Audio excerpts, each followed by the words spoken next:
de création de confiance.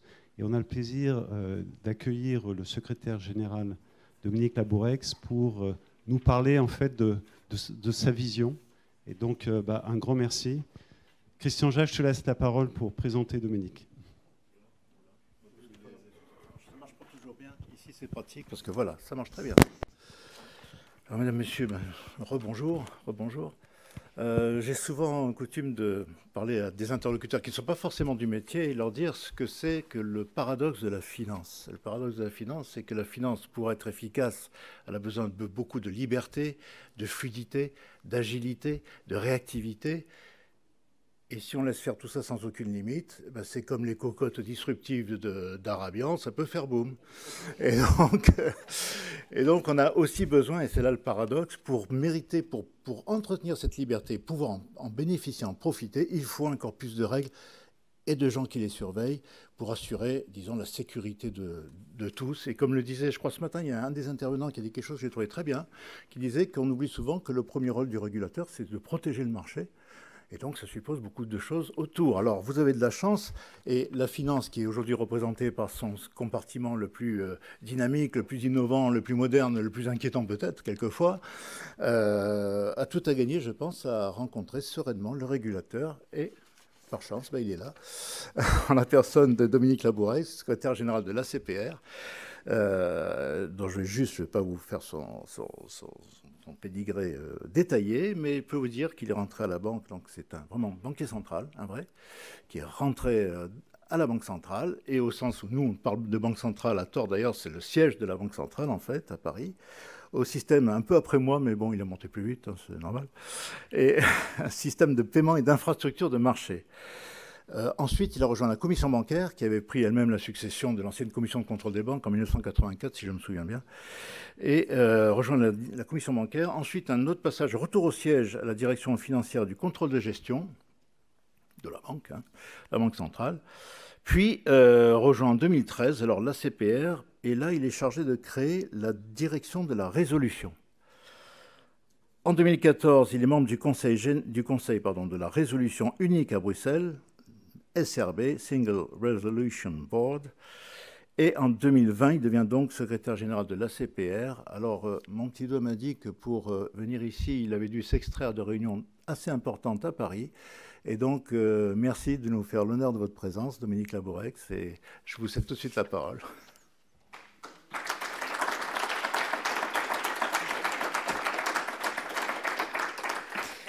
Merci beaucoup. Il n'y a pas de réunion plus importante que de participer ce soir à ce premier forum FinTech de Lyon. Et donc, pour moi, c'est un très grand plaisir, un très grand honneur d'être ici à votre invitation et répondre positivement à votre invitation. J'ai beaucoup, je n'ai entendu que la dernière table ronde, mais je l'ai beaucoup apprécié parce qu'on voit bien les tensions et les opportunités que représente ce monde des fintech. Et je voudrais, pour ma part, essayer de tracer quelques lignes en cette fin de FinTech Week, puisque c'est la fin, nous sommes vendredi, c'est la fin de la grande semaine French FinTech Week qui a été organisée avec une multitude d'événements. Et donc l'événement de clôture, il est là, ici même, aujourd'hui à Lyon, après tout un ensemble d'événements qui ont eu lieu à Paris et dans d'autres villes de province. Donc, ce que je voudrais développer avec vous, ça recoupera certains des thèmes qui ont été évoqués, pas tous, mais je voudrais vous donner un petit peu deux axes de réflexion ce soir. C'est d'une part revenir sur la richesse de l'écosystème FinTech et l'accélération que connaît cet écosystème. Et puis d'autre part, bien nous positionner, nous, les superviseurs, dans un monde en très grande évolution, très rapide. On a entendu parler des mots de réglementation, on a entendu parler de supervision de certains acteurs. On essaiera de revenir dans une deuxième partie sur tout ce que cela signifie. Alors d'abord, un premier point sur cet écosystème qui est très riche, qui bouge beaucoup et qui même est en pleine accélération. On a entendu tout à l'heure qu'il fallait être le premier avant tous les autres. Donc il faut aller très très vite. Qu'est-ce que cela veut dire ? Eh bien ça veut dire, et je voudrais rappeler les mots qu'a utilisé le gouverneur de la Banque de France, François de Villeroy-de-Galhau, qui se trouve être le président de la CPR, l'autorité de contrôle prudentiel et de résolution. Il a dit quelque chose, je ne le cite pas exactement, mais quelque chose autour du thème que l'écosystème FinTech en France, il est à la fois indispensable et prometteur. Et je voudrais revenir sur ces deux adjectifs. Indispensable parce que une FinTech riche, innovante, c'est un atout. Un atout pour les clients, bien sûr. On en a vu des illustrations très très concrètes il y a quelques minutes, parce que ces clients peuvent bénéficier de nouveaux services, parfois de meilleurs tarifs, bien sûr. Et puis c'est un atout aussi s'il y a un accompagnement convenable par les régulateurs, la réglementation et les superviseurs, ceux qui sont en charge de faire respecter cette réglementation, pour une meilleure stabilité et une meilleure résilience du système financier dans son ensemble, parce qu'une innovation maîtrisée, eh bien, c'est aussi une manière de mieux contrôler les risques. Et je reviendrai bien entendu sur ces éléments au cours de mon intervention.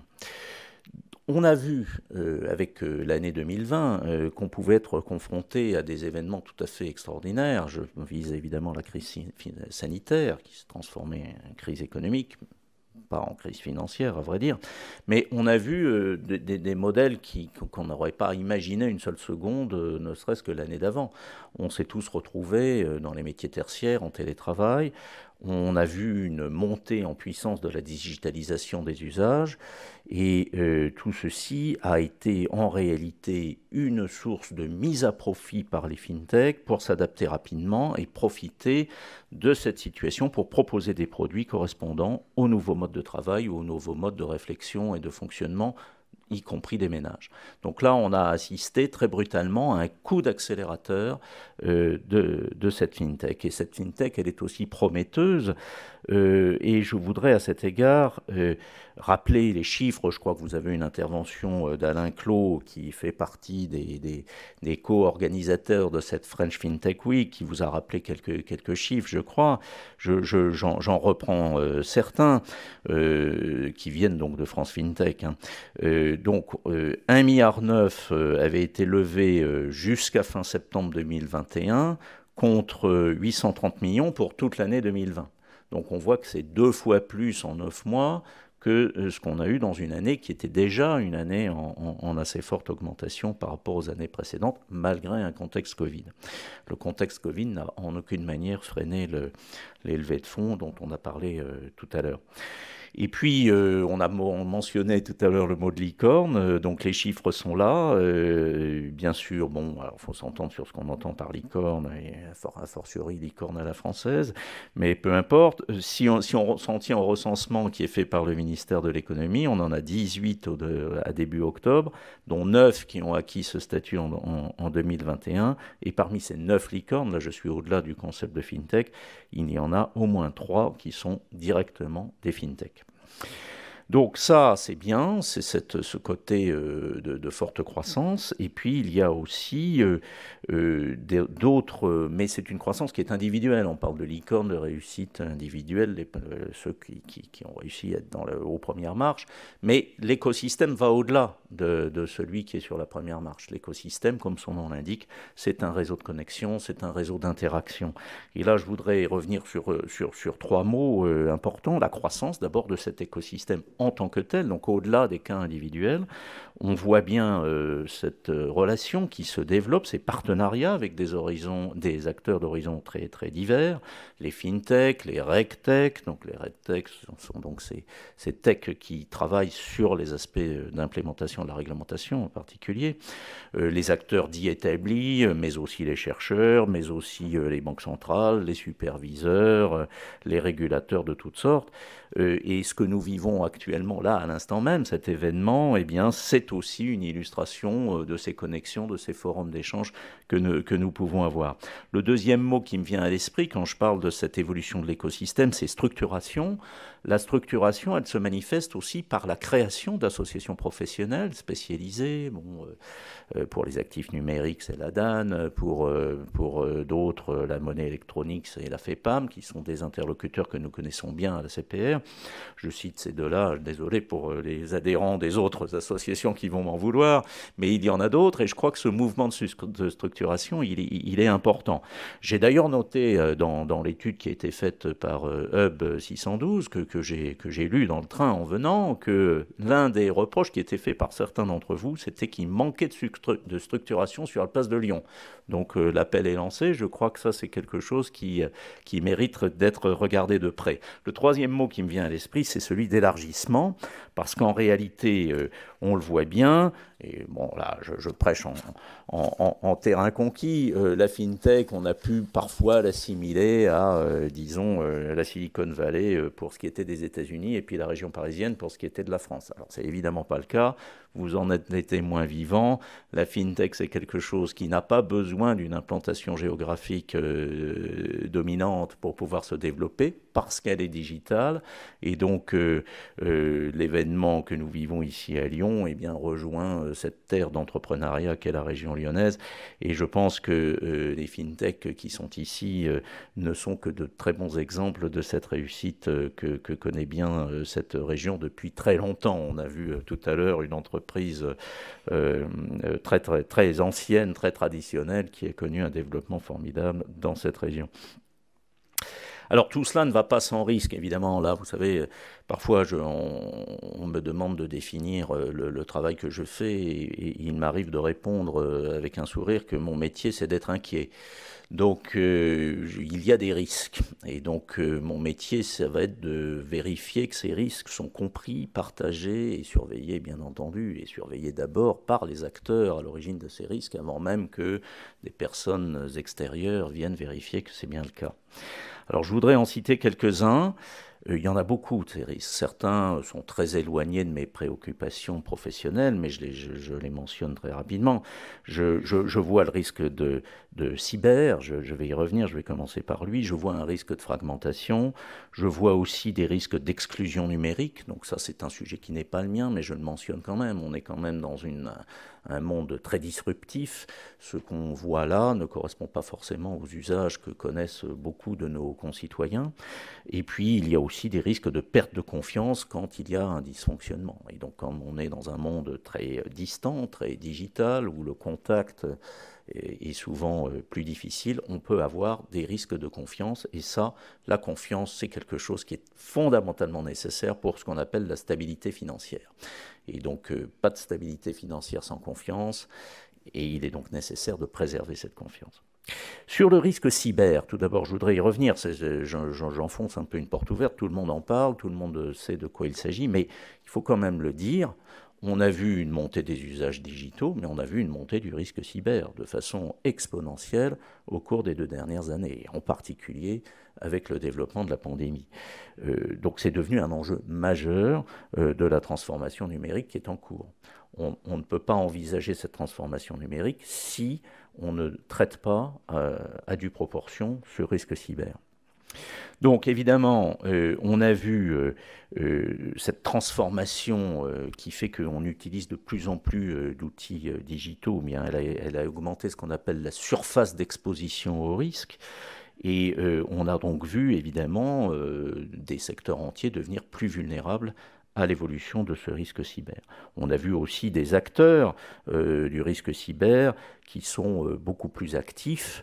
On a maintenant quasiment des outils clés en main sur le darknet qui permettent de devenir un cyber-hacker. C'est assez facile, me dit-on. Je n'ai pas essayé personnellement, mais je devrais peut-être y réfléchir. À vrai dire, je pourrais me reconvertir. Mais on a très très clairement aujourd'hui beaucoup de facilité à développer des risques nouveaux qui peuvent être extrêmement bloquants, vous le savez bien. Et d'autant plus que on voit le développement de recours à des plateformes ouvertes, avec un recours à des personnes tierces, l'externalisation, l'outsourcing, et cet outsourcing sur plateforme ouverte, ça s'appelle le recours à du cloud, et donc le cloud, il est privé, très bien, mais il est parfois public, et là, on fait toujours cette comparaison, c'est vraiment, on donne les clés de la maison quand on va sur le cloud public. Il suffit que d'autres personnes, puisque c'est public, sachent utiliser et récupérer ces clés pour que ça transforme en risque cyber. Donc on voit une montée de la vulnérabilité La situation sanitaire, je l'ai dit, a fait croître ces vulnérabilités. Et on a été obligé de le faire. On a vu une mise en place parfois un petit peu hâtive de logiciels tiers, de nouvelles organisations du travail, quand il a fallu basculer en full télétravail, qui ont pu, là aussi, amplifier ces vulnérabilités générales du secteur. Je parle du secteur financier, mais je pourrais en évoquer d'autres, bien entendu. Alors tout ça fait qu'il faut évidemment prendre ce risque cyber, que l'on soit une fintech, un acteur établi, un superviseur, un régulateur, une banque centrale, nous y sommes tous soumis, nous sommes tous en risque. Il faut prendre ce risque très très au sérieux, c'est un risque opérationnel majeur et individuellement, entité par entité, et puis bien collectivement, comme je l'ai dit, c'est un risque qui est en train de devenir potentiellement systémique. On a vu certaines attaques récentes qui peuvent bloquer tout un secteur et qui peuvent donc un jour provoquer une déstabilisation financière dans son ensemble. Donc je crois qu'il faut faire très très attention et ça nécessite d'aller vraiment au fond de ce risque pour pouvoir bien le traiter. Le deuxième risque que je voulais évoquer plus rapidement, c'est le risque de fragmentation. L'un des modèles des entreprises technologiques inspirés d'autres modèles de l'économie numérique, ça consiste à dissocier les activités. Vous avez parlé de verticalité.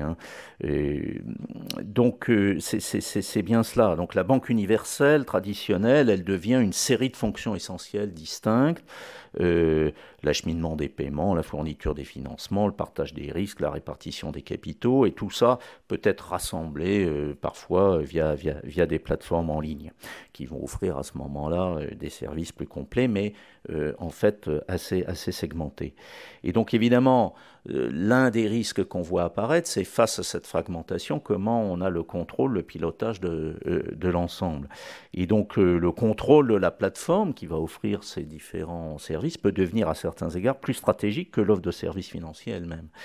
Et donc fragmentation de la chaîne de valeur, ça veut dire aussi évidemment une appréciation d'ensemble des risques qui va devoir être bien mesurée. Et cette appropriation des risques, cette mesure des risques, eh bien nous allons la pratiquer selon un principe simple, même activité, même règle. On peut envisager d'autres choses, mais en réalité, de notre point de vue, c'est le seul moyen d'assurer le même niveau de confiance dans les différents opérateurs.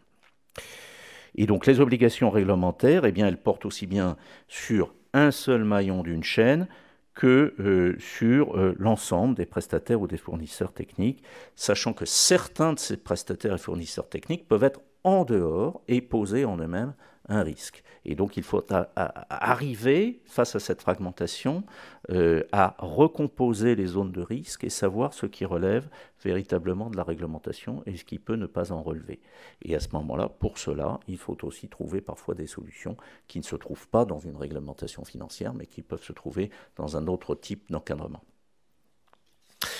Je voudrais maintenant venir vers une deuxième partie de mon intervention, mais avant de conclure peut-être sur ces différents risques, j'en ai mentionné deux, j'aurais pu mentionner les autres, mais vous dire juste en conclusion de cette première partie que la prise en compte des opportunités, mais également des risques de la numérisation nous invite à accompagner les mutations en cours. Et donc c'est justement là, et ça va être ce que je vais vous dire maintenant, que nous nous situons, cette tâche d'accompagnement, cette tâche d'écoute, de partage, de dialogue.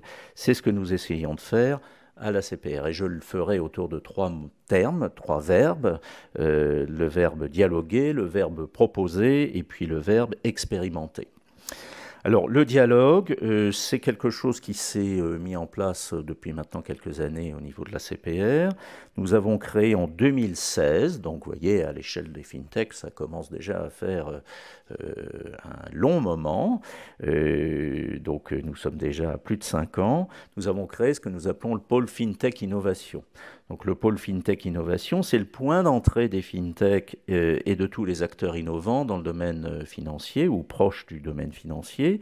Donc qu'est-ce que ça veut dire ? Ça veut dire en fait qu'on est à l'écoute et qu'on est prêt à répondre à toutes les interrogations et à toutes les questions que des personnes en charge d'un projet innovant et innovateur vont venir se poser. Et donc nous allons essayer d'y répondre. Donc c'est 130 entretiens par an en moyenne, avec des porteurs de projets, des fintechs qui sont en cours de développement, certaines qui sont déjà établies mais qui peuvent aller vers d'autres branches de leur business.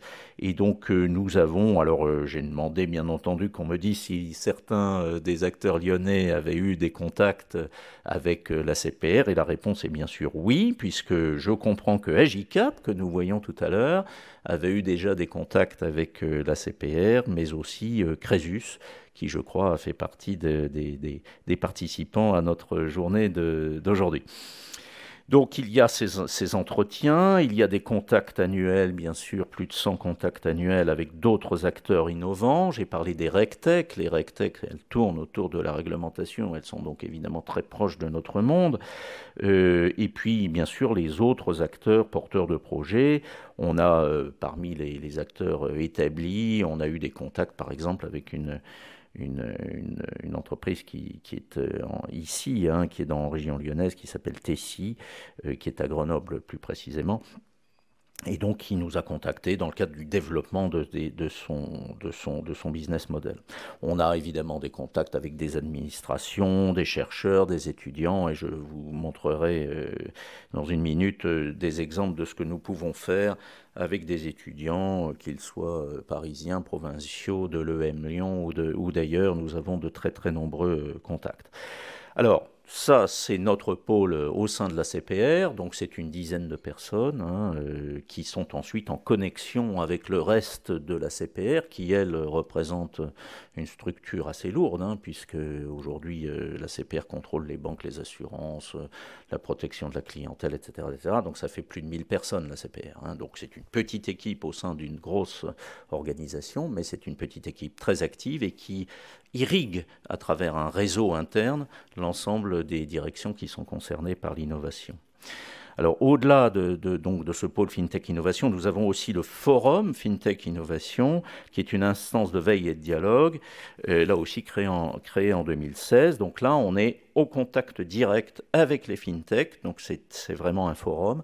Et donc, on va essayer de faire émerger des problématiques communes, et je vous dirai dans une seconde les traductions concrètes de ce que nous avons fait.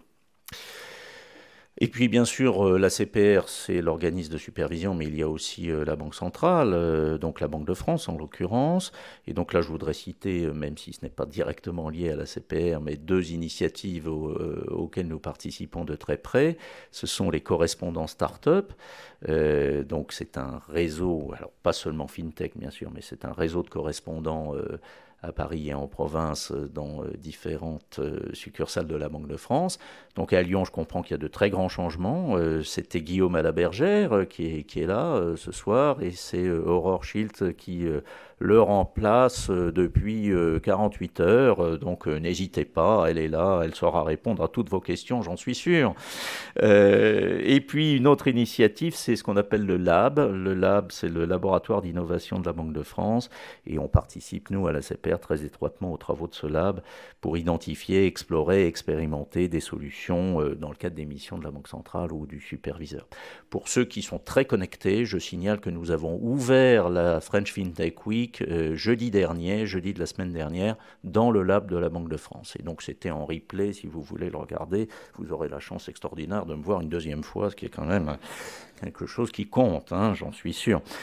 Alors, dans le cadre de ce dialogue, on propose des solutions pratiques. Et ça, je crois que c'est vraiment un mot important. Moi, la discussion intellectuelle, vous avez des questions pratiques, vous les FinTech, les acteurs établis en ont aussi, en disant comment on se comporte par rapport à ces FinTech. Et donc nous, il faut qu'on trouve des solutions pratiques. On est là pour aider, on n'est pas là pour faire un rappel à la loi et puis dire débrouillez-vous. On va essayer au contraire de créer les instruments du dialogue. Alors je voudrais vous donner quelques exemples de ce dialogue partagé. On n'est pas toujours d'accord, bien entendu, des deux côtés de la table, mais on essaye de rassembler les points de vue. Alors, parmi les travaux qu'on a faits, il y en a un qui impacte très directement les fintechs. On l'a dit d'ailleurs au tout début de cette table ronde quand on parlait de relations à distance, hein, d'entrée en relation commerciale à distance, soit à l'initiative du client, soit à l'initiative de la fintech. Et donc, cette entrée en relation à distance, eh bien, elle a fait lieu, elle a donné lieu à un travail auquel on a associé l'ANSSI, hein, l'Agence nationale de la sécurité de l'information. Et donc, on a fait ce travail entre les différentes autorités, ACPR, ANSSI, avec les banquiers, avec les fintechs, et on a fait évoluer, je crois, la question de l'ouverture de compte, qui était considérée comme l'un des plus grands irritants du monde fintech il y a encore très peu de temps. Donc, je crois que ce travail, maintenant, il a donné lieu à une... je dirais, une mise en pratique, hein, c'est-à-dire qu'on a une révision consensuelle de la réglementation qui s'est faite en 2020, on a un référentiel qui a été mis au point par l'ANSSI en 2021, et donc maintenant on commence à voir les premières solutions qui se mettent en place, qui sont donc conformes à ce référentiel, et qui vont donc donner lieu à des validations par l'ANSSI. Et donc ça, c'est quand même fondamental. L'ouverture de compte à distance, c'est quand même une révolution, hein. C'est quelque chose qui n'est pas sans risque, et donc avancer dans ce domaine-là, c'est vraiment très très positif. Alors bien entendu, un deuxième secteur sur lequel nous sommes compétents et qui soulève beaucoup de questions quand on parle de fintech, c'est la lutte contre le blanchiment et le financement du terrorisme. Et donc là aussi, on s'est posé la question de savoir comment on pouvait progresser avec la question du monde des cryptoactifs. Et donc là, nous avons à nouveau réuni les différentes parties prenantes et nous avons fait un premier état des lieux d'abord des pratiques de LCBFT des différents acteurs, prendre en compte les différentes spécificités de ces acteurs, les perspectives ouvertes par la technologie blockchain. De ce point de vue-là, la blockchain n'est pas forcément une mauvaise nouvelle puisqu'elle permet vraiment de suivre chaque étape. Encore faut-il qu'on s'en donne les moyens et qu'on le fasse dans une optique de lutte contre le blanchiment et le financement du terrorisme. Donc il faut savoir utiliser ce vecteur technologique pour pouvoir mieux implanter cette réglementation qui est absolument fondamentale. Et donc, nous avons fait un dialogue riche entre les acteurs du crypto et les acteurs bancaires traditionnels pour essayer d'améliorer les conditions d'accès, notamment aux comptes bancaires. Parce que quand la fintech crypto ouvre elle-même un compte bancaire, eh bien, évidemment, il faut que la banque vérifie que cette fintech qui va donc commercialisé, enfin bon, il y a 36 métiers dans le monde du crypto actif, cette fintech elle-même respecte et n'est pas un vecteur de blanchiment. Parce que dans ce cas-là, c'est le banquier qui a ouvert le compte qui sera responsable. Et donc, il fallait qu'on trouve le moyen de rabouter ces enjeux un petit peu antinomiques, où j'entends qu'il faut tout faire en 48 heures, du recrutement du CFO en passant par l'ouverture de compte. Bon, sur des sujets comme ça, quand on parle de lutte contre le blanchiment, il faut évidemment faire un petit peu attention, et on a essayé de donner des bonnes pratiques, parce que ce qu'on essaie de faire aussi, c'est de voir ce qui se fait ailleurs, et donc l'association professionnelle des banquiers suisses a fait une démarche très intéressante qu'on a essayé de partager. Alors, on a sorti un rapport en mars 2021 de cette année. Certains d'entre vous le savent peut-être, les banquiers traditionnels français ont souhaité conclure en disant qu'ils n'étaient pas complètement d'accord avec les conclusions de ce rapport. Ce rapport, il a le mérite d'exister, il pose une pierre dans un chemin, et je pense qu'il faudra certainement qu'on continue à progresser pour une meilleure compréhension dans ce domaine. Dernière illustration que je voudrais vous montrer, alors là, elle est en cours. L'année dernière, quand nous avions fait un appel à témoins, je dirais, pour dire qu'est-ce qui va, qu'est-ce qui ne va pas dans notre relation, nous, superviseurs, avec le monde des fintechs, nous avions retenu que ce qu'on nous reprochait, au moment où on allait vers des solutions d'agrément, d'autorisation, d'agents de paiement, d'agréments d'établissements de paiement, de monnaie électronique, de crypto, de PSAN, hein, comme on dit, des prestataires de services sur actifs numériques, eh bien, c'était souvent, d'une part, d'être trop long, les délais, et puis d'autre part, de ne pas donner de visibilité sur ces délais. C'est-à-dire, le dossier tombait, et puis on ne savait pas ce qu'on devenait, puis un jour, la FinTech recevait, bah, désolé, votre dossier est incomplet. Alors, OK, message reçu. Donc là-dessus, on a essayé de travailler ensemble et d'élaborer une charte. Cette charte, elle sera adoptée d'ici la fin de l'année par la CPR et mise en œuvre. Et donc, dans cette charte, on va vous donner une visibilité sur les processus, donc désignation d'analystes dédiés chez nous, indication des compléments de dossiers à fournir, parce que malheureusement, nous avons quand même des obligations, et donc les dossiers que vous devez fournir sont souvent des dossiers très complets, et parfois, ça demande un petit peu de temps et un petit peu d'effort. Attestation d'agrément aussi pour favoriser les démarches que les fintechs ont avec les investisseurs ou avec d'autres. C'est important de dire oui, ça y est, nous avons reçu un dossier, nous sommes en train de le traiter, nous, à CPR. Ça crédibilise le dossier de la fintech, bien sûr, vis-à-vis de ses autres interlocuteurs. Et puis, en termes de délai, eh bien, nous allons prendre des engagements très forts. Je représente ici ce soir une administration, donc avec tout ce que cela veut dire, eh bien, nous allons nous engager à prendre un accusé de réception dans les 2 jours et à donner des réponses sur le fond dans les 2 semaines. On n'a pas dit des réponses positives, on a dit des réponses.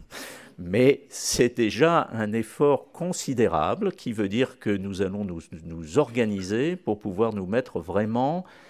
Alors peut-être pas au diapason des 24 à 48 heures dont on a parlé, mais au moins essayer de mieux nous mettre au service de cette fintech qui a besoin en effet de réponses rapides et d'éclairage aussi rapides que possible face à toutes les urgences auxquelles elle est confrontée.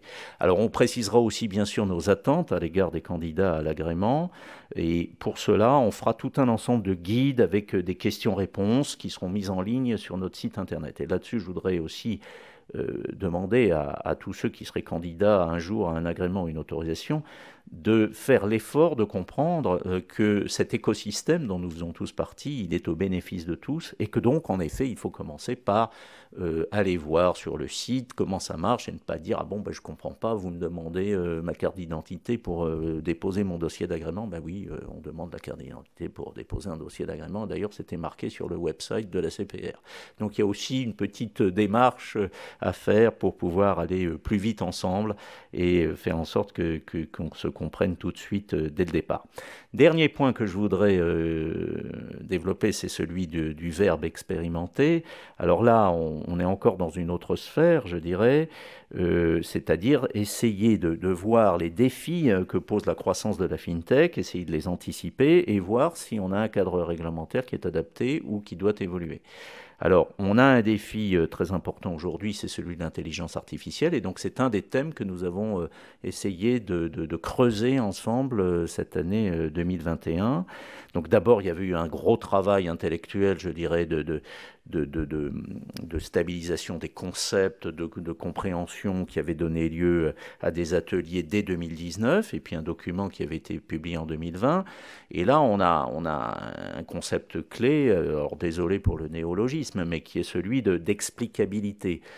C'est quoi l'intelligence artificielle quand on ne sait même plus, on a compris qu'elle était artificielle, mais si on n'arrive plus à l'expliquer, quelle est la mécanique qui fait qu'il va y avoir je dirais, à partir de l'exploitation des données, une acquisition supplémentaire de connaissances qui va être faite par l'algorithme. Ça, c'est important que l'esprit humain en garde la maîtrise, parce que si on ne sait plus pourquoi on arrive à un résultat et qu'on n'est pas capable d'expliquer ce qu'on a voulu faire et ce qu'on a voulu obtenir, on a une difficulté. Donc ça, c'est ce concept d'explicabilité. Et donc pour faire ça, eh bien, on a organisé un tech sprint qui a eu lieu au mois de juillet, et donc juin. Et donc on a eu énormément de succès, on a été obligé de le faire sur 2 jours. Et donc l'idée, c'était de confronter des équipes, et donc ces équipes devaient essayer de nous expliquer, aux membres du jury, je n'en faisais pas partie, mais il y avait évidemment des membres de la CPR dans le jury, mais pas seulement, Et donc, il s'agissait que ces équipes de professionnels, mais aussi d'étudiants, eh bien, se confrontent et essayent d'expliquer ce modèle d'intelligence artificielle d'une manière qui soit compréhensible par un banquier central ou un superviseur, puisque le boulot du superviseur demain, quand il s'agira d'utiliser cet algorithme d'intelligence artificielle pour calibrer un risque de crédit, il faudra quand même que nous sachions être capables de dire, attendez, en effet, cet algorithme nous paraît de bonne qualité et les résultats qu'il donne sont sérieux. Il faut évidemment que le responsable du contrôle interne de l'établissement de crédit ou de l'assureur soit capable de le faire, mais il faut aussi que le superviseur soit capable de faire son travail. Donc c'est pour ça que c'est important d'être capable de se comprendre. Et donc ça, c'est une démarche qui est très très riche, évidemment. On nous a montré à quel point on avait tous besoin de cette courbe d'apprentissage qui est indispensable pour maîtriser ces nouvelles technologies. On a tous à apprendre. Et donc, il s'agissait pour nous de mobiliser les data scientists du secteur financier à nos préoccupations. Gouvernance, on en a parlé longuement, auditabilité des algorithmes et donc cette fameuse notion d'explicabilité. L'expérimentation, elle permet à l'autorité de contrôle d'envoyer les bons signaux pour que l'écosystème continue à concrétiser le potentiel des nouvelles technologies sans craindre un retour de bâton, parce que si on ne prépare pas ensemble le terrain, un jour, qu'est-ce qui se passe? Il y a la réglementation qui tombe dessus et personne ne s'y attendait. Voilà, j'ai été très long, je voudrais juste conclure en une phrase. Bien sûr, on n'est pas toujours d'accord de part et d'autre des différentes tables, acteurs établis traditionnels versus FinTech, FinTech versus superviseur, superviseur versus acteurs établis. On n'est pas d'accord sur tout, mais je crois que la notion même d'écosystème, c'est celle d'un dialogue très très renforcé. Et donc il faut qu'on le poursuive. C'est en intensifiant les relations entre les acteurs qu'on trouve le potentiel d'enrichissement de ce fameux écosystème français et ici même ce soir lyonnais. Donc notre rôle en tant que superviseur à la CPR, c'est de travailler à la clarté, à l'équilibre et à l'adaptation du cadre réglementaire, ça a été dit, cette demande d'adaptation. Le rôle des FinTech, quant à lui, c'est de se saisir des nouvelles technologies pour apporter aux clients un service et des produits toujours plus innovants. Ces missions, elles sont à la fois parallèles et liées. On ne peut pas faire l'un sans l'autre, il n'y a pas de motivation à faire l'un sans l'autre. Et donc c'est par le dialogue que nous atteindrons nos objectifs respectifs. Donc souhaitons donc beaucoup d'échanges comme celui que nous avons aujourd'hui. C'était le premier forum, et bien j'espère que ce ne sera pas le dernier, et je souhaite donc longue vie au Forum FinTech de la place de Lyon. Merci à tous.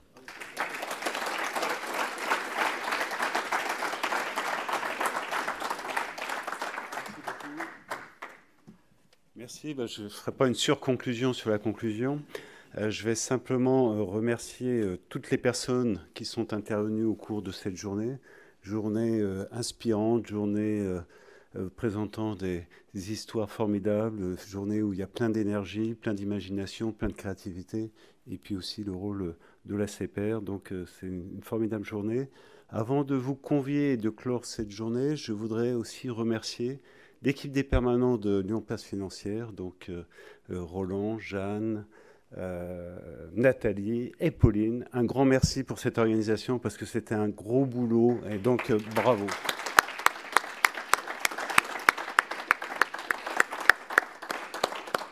Et puis j'ai compris qu'il fallait donc donner une suite à ce premier forum.